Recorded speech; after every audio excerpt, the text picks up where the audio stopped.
feel that you guys are the last batch of housemates before the PBB house moves to a different location? That you guys actually made history as the last batch in the very iconic PBB house. So siguro, the gentleman can start naman this time. Since ikaw na Heath ang may hawak ng mic, you may start. Ako po, yung feeling ko po na kami po yung last batch po na nakapunta po sa, or nakastay po sa OG house ni Kuya. It's really an honor po kasi doon po nag-start lahat po, and I'm really happy and glad na nakapag-stay po ako doon for the last time po. You, Clifford. Siguro ako both happy and sad. Kasi syempre super grateful kami na we were the last batch to experience the OG house ni Kuya. But at the same time, I'm sure a lot of people wanted to experience it also. Pero sobrang excited naman ako para sa next batch na papasok. Kasi syempre bagong experience kaya sobrang exciting talaga. How about you, Marco? Well, ayun, kaya na nasabi ni Clifford, it's bittersweet. But for me, talagang sobrang blessed lang ako and lahat ng mga nakasama kong housemates dahil kami pa yung naging last batch. And me personally, I never expected na makakapasok pa ako sa bahay ni Kuya since nasa industry na ako. So kumbaga, I'm just very grateful na na-experience ko yun kasi isa siyang experience na once in a blue moon lang at sobrang dami kong natutunan sa loob talaga ng bahay. So I'm just really thankful na nangyari yun sa akin. Exactly, once in a lifetime ng maging housemate. And I'm sure you guys, grabe pinagdaanan nyo to be a housemate. So, you guys definitely made history as the last batch. How about you, Lee? Yeah, like what the boys said, what a privilege, what an honor. Kami yung nung binalita na yung Collab 2.0 yun na yung huling batch of the OG bahay ni Kuya. Yeah, it's sad, pero with great, ano yun yung saying? With great new beginnings come. Balik na basta yung saying na yun. Basta yun,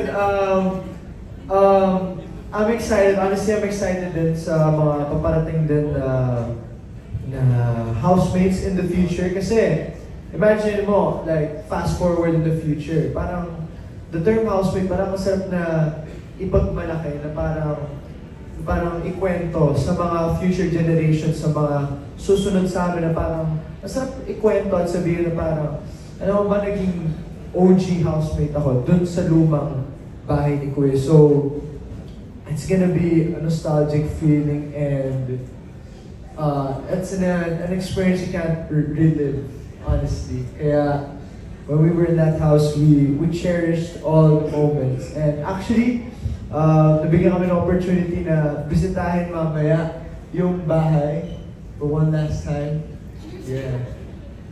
So yeah. Thank you so much, Lee. And like you said, it is a legacy to remember for a lifetime. How about our ladies? Sino gusto mag-start? Yan, napasa na kayo Caprice. Okay, Caprice! Happy kasi naging part po kami ng isang very iconic na bahay at teleserye. And sad din kasi wala na po kami matuturo na bahay na doon kami nakatira before, so nakakasad din. Pero happy and excited po kami para sa mga next na papasok sa bahay ni Kuya. At makikilala ni Kuya, makikilala rin nila si Kuya. Thank you so much, Caprice. How about you, Ashley? Actually, hello? Sorry.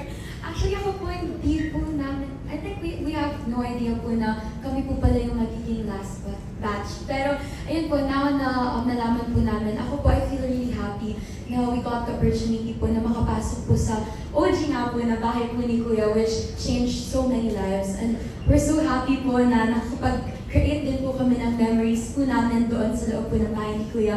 But I believe naman po na maganda rin po yung magiging new beginning po ng bahay ni Kuya para po sa susunod na batch. So, ayun po, I feel really happy and thankful. I love that answer. Pang beauty queen din, ha? Pwede. Of course, princess. Actually, nasabi naman na nila lahat.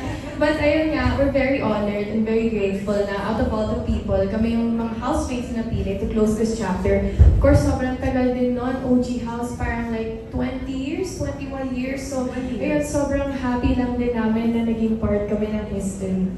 Thank you so much, Princess. And I'm sure you guys will visit, of course, the PBB house. I think you only have till tonight. So I hope you guys can visit it once again. And for the last question from Nikki Wang of Manila Standards, actually for Caprice, our big winner. Alright, so my question for you is, aside from aiming to become the big winner, what was your main goal when you entered the PBB house and were you able to achieve it? Yes po, na-achieve ko po yung main goal ko para sa pagpasok ng bahay ni Kuya. At yun po ay magkaroon ng kaibigan at mag-grow din po as a person. May matutunan din po sa sarili ko and then mas makilala pa po si Kuya dahil nanonood rin po talaga ako ng first collab. So nice. Alam mo, besides being a big winner, you were able to bring home a big family with you. Lahat ba kayo magkakilala before you entered PBB house? Hindi pa masyado ate. So just imagine when you walk home with many more friends. I love that answer. Alright, that was our questions from Nikki Wang of Manila Standard. Now let's move on with Nielsen is for Lee Victor. Alright, what's something na hindi nakita ng viewers but you wish they knew? That's a good question. Honestly, siguro, dapat nagpa-straight hair pala ako bago ako Ay, pumasok ng bahay ni Kuya. Jokes aside, as you know, parang first few weeks, first up to 3 weeks, talk the town ako. Not in a good way though, but in a bad way.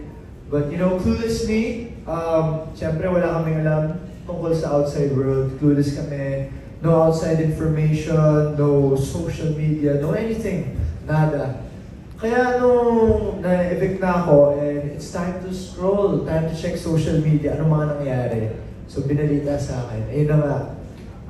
Mga narinig ko nung first few weeks, ano daw ako daw pet peeve ng bahay, pabida-bida daw ako, ang annoying, di nag-aayos, laging magulo yung buhok. Honestly, hearing that, yeah, masakit, pero in a way, parang, well, what you see is what you get. Pero, yung sana gusto ko na nakita nyo,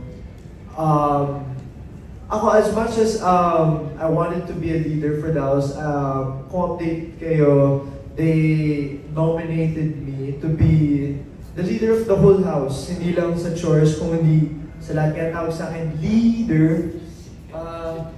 Pero, ayun nga, hindi nasunod din kasi nga, ayun, you know, a lot of stuff happens. Pero, ayun nga yung hindi pinakita na part sa PBB. Yung denominate nila ako, hindi pinakita yung raise of hands na parang binoto ako as a leader. So yung dating parang, ayun, parang ako yung mismong parang self-volunteer na parang, ako yung leader, pero honestly, kung kahit ganun yung tingin nyo sa akin, okay lang, it's fine. Kasi honestly, I just want the best for the housemates. So ayun na, naging leader ako. Kung anong alam ko lang tungkol about being a leader, that's how I handle the situation inside the house. Kung paano ba maging isang leader ng isang bahay. Kasi honestly, first time po yun sa akin. Napaka-laking task or yung pagiging leader of 19 people in one household. And never ko po yun na-experience. Kaya I really tried my best. Trinay ko yung best ko na ipasaya yung mga housemate. And yeah, just do the job well. Yes, So, our ayun po. leader right here. And we miss your curly era. Wow. But we love the new straight hair era. So thank you so much, Lee, for your honesty as well.